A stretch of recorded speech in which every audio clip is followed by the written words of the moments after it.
નમસ્કાર વહાલા વિદ્યાર્થી મિત્રો, આજના આ વિડીયોમાં આપણે જોવાના છીએ ધોરણ 6 ગુજરાતી વિષયનું વાર્ષિક પરીક્ષા માટેનું મોસ્ટ આઈએમપી પેપર સોલ્યુશન આજના આ વિડીયોમાં જોવાના છીએ.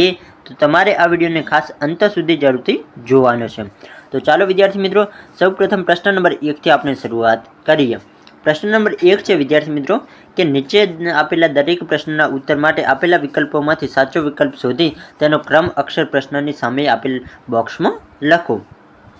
તો હવે વિદ્યાર્થી મિત્રો પ્રશ્ન 1 છે કે કવિ ખેતરમાં જઈને શું ભાળવાનું કહે છે.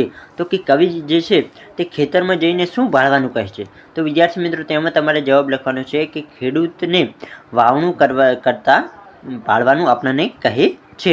કે કવિ ખેતરમાં જઈને શું ભાળવાનું કહે છે. તો કે ખેડૂતને વાવણું કરતા આપણને ભાળવાનું કહે છે. પછી છે પ્રશ્ન 2 કે ધુળાએ પોતાના કેટલા સાથી ગણાવ્યા છે. તો ધુળાએ વિદ્યાર્થી મિત્રો ખાસ યાદ રાખજો 12 સાથી. ધુળાએ પોતાના 12 સાથી ગણાવ્યા છે. પછી છે પ્રશ્ન 3 કે 2 રૂપિયાની નોટ કોની હતી. તો વિદ્યાર્થી મિત્રો 2 રૂપિયાની નોટ એ કોની હતી. તો જો તમે એ પાઠ ભણ્યા હોય તો તમને ખબર હોય કે મંગુબાઈની નોટ હતી. પ્રશ્ન 1b હવે તેમાં યોગ્ય શબ્દ વડે ખાલી જગ્યા તમારે પૂરવાની છે. ખાસ વિદ્યાર્થી મિત્રો જણાવી દઉં કે મેં અહીં તમને ખાલી જગ્યા નથી આપી, પરંતુ તમને ખાલી જગ્યા આપવામાં આવશે. તેમાં તમારે જવાબ તમારે જે પુરવણી આવે તેમાં તમારે સંપૂર્ણ ખાલી જગ્યા અને આખો પ્રશ્ન લખી અને ખાલી જગ્યા પૂરવાની હોય છે.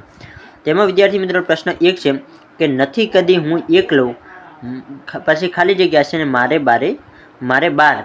તો એમાં વિદ્યાર્થી મિત્રો તમારે સાથી જવાબ સાચો આવશે કે નથી કદી હું એકલો, સાથી મારે 12. પછી છે વિદ્યાર્થી મિત્રો પ્રશ્ન 2 કે કોઈને મોટા અને કોઈને છે અંકોર.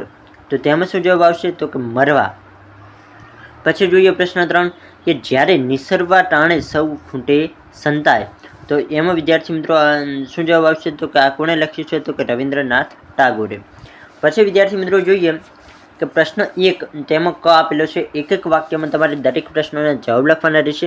તેમાં વિદ્યાર્થી મિત્રો 6 ગુણના તમને પ્રશ્નો આપવામાં આવશે. તેમાં વિદ્યાર્થી મિત્રો પ્રશ્ન નંબર 1 છે કે ધૂળો નામનો વણિક કયા ગામનો વતની હતો. તો ખાસ તમારે યાદ રાખવાનું છે ધૂળો નામનો વણિક કયાનો હતો તો કે ઈડર ગામનો વતની હતો.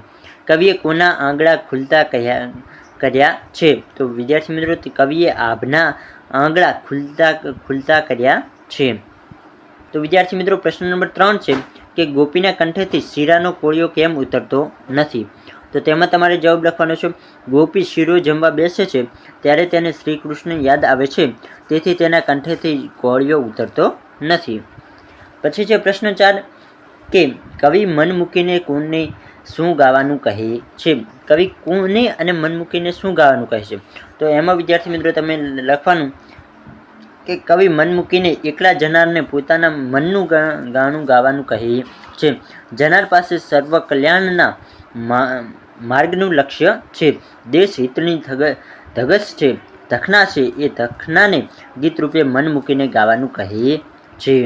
આગળ જોઈએ પ્રશ્ન નંબર 5 છે કે કવિ શેરી છોડી ક્યાં જવાનું કહે છે.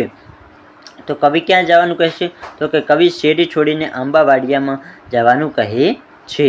હવે જોઈએ વિદ્યાર્થી મિત્રો પ્રશ્ન 1નો ડ વિભાગ, જેમાં તમારે નીચે આપેલા પ્રશ્નોના 2-3 વાક્યમાં તમારે જવાબ લખવાના રહેશે. તેમાં તમારે કોઈ પણ 2 પ્રશ્નોના સાચા જવાબ લખવાના રહેશે. તેના તમને 6 ગુણ આપવામાં આવશે. કે ચોર કેમ નાસી ગયા. તો કે ચોર કેમ નાસી ગયા હતા.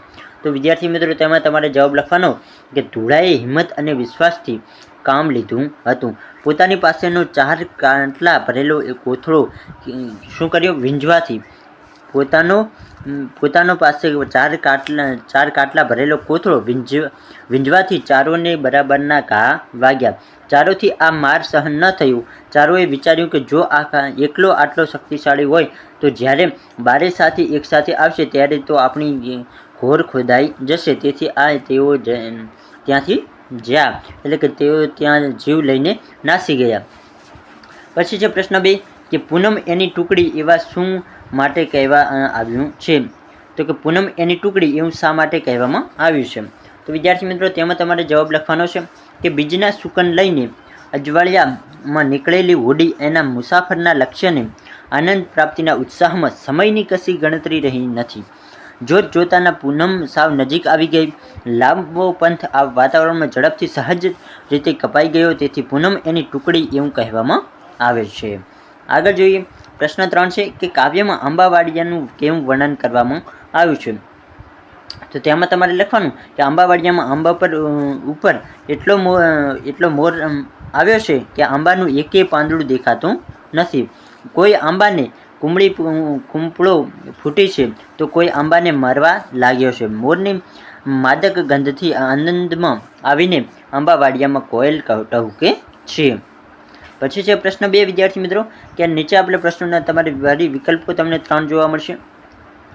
આ વખતે તમને ગદ્યમાંથી પ્રશ્નો પૂછવામાં આવશે. તો કે આનંદીએ ખુરશી નીચેની મળેલા 2 રૂપિયાનું શું કર્યું? તો કે આનંદીએ જે ખુરશી નીચે 2 રૂપિયા મળ્યા તેનું શું કર્યું?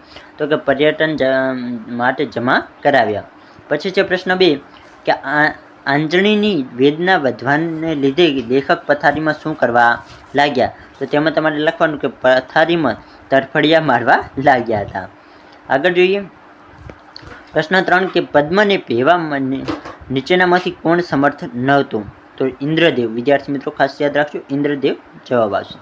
હવે જોઈએ પ્રશ્ન 2 કે નીચે આપેલા પ્રશ્નોના એક એક વાક્યમાં તમારે ઉત્તર લખવાના રહેશે, જેના તમને 4 ગુણ આપવામાં આવશે.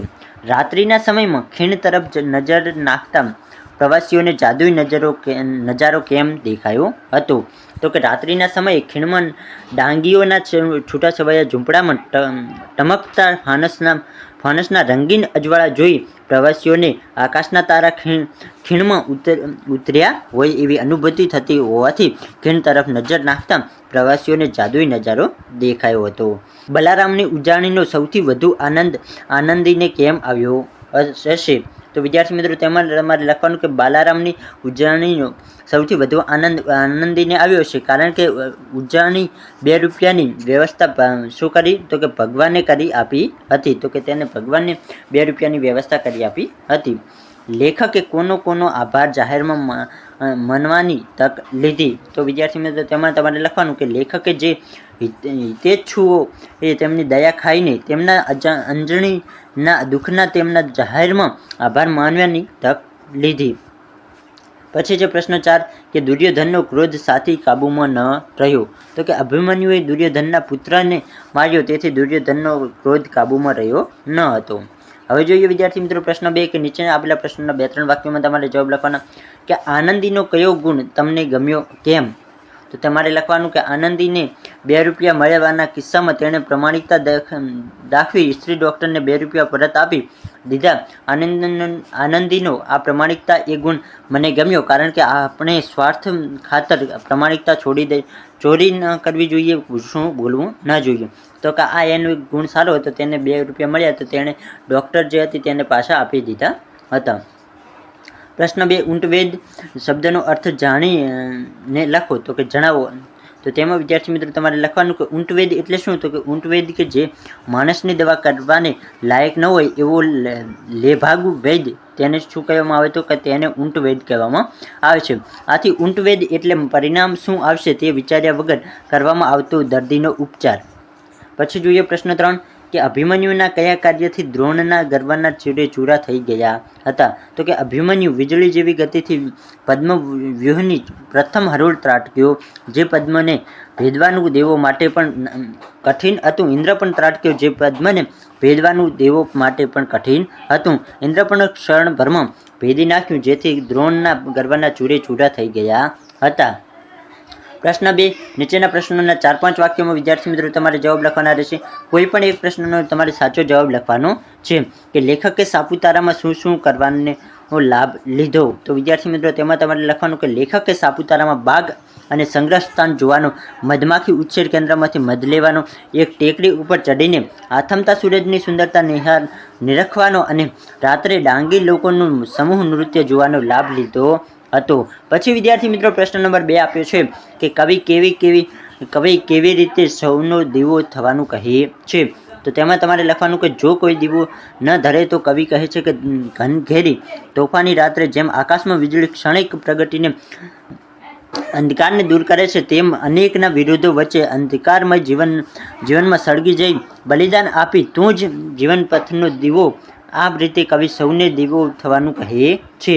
તો આ રીતે વિદ્યાર્થી મિત્રો તમે તમારા પેપરના જવાબ લખી શકો છો. અહીં આપણે આટલે સુધી સોલ્યુશન જોયું. જો તમને આજનો વિડીયો પસંદ આવે તો વિડીયોને લાઇક કરી શકો છો. તમારા દરેક મિત્રો સુધી આ વિડીયોને શેર કરી શકો છો. આપણી યુટ્યુબ ચેનલ પર પહેલી વાર આવે તો ચેનલને સબસ્ક્રાઇબ કરી શકો છો.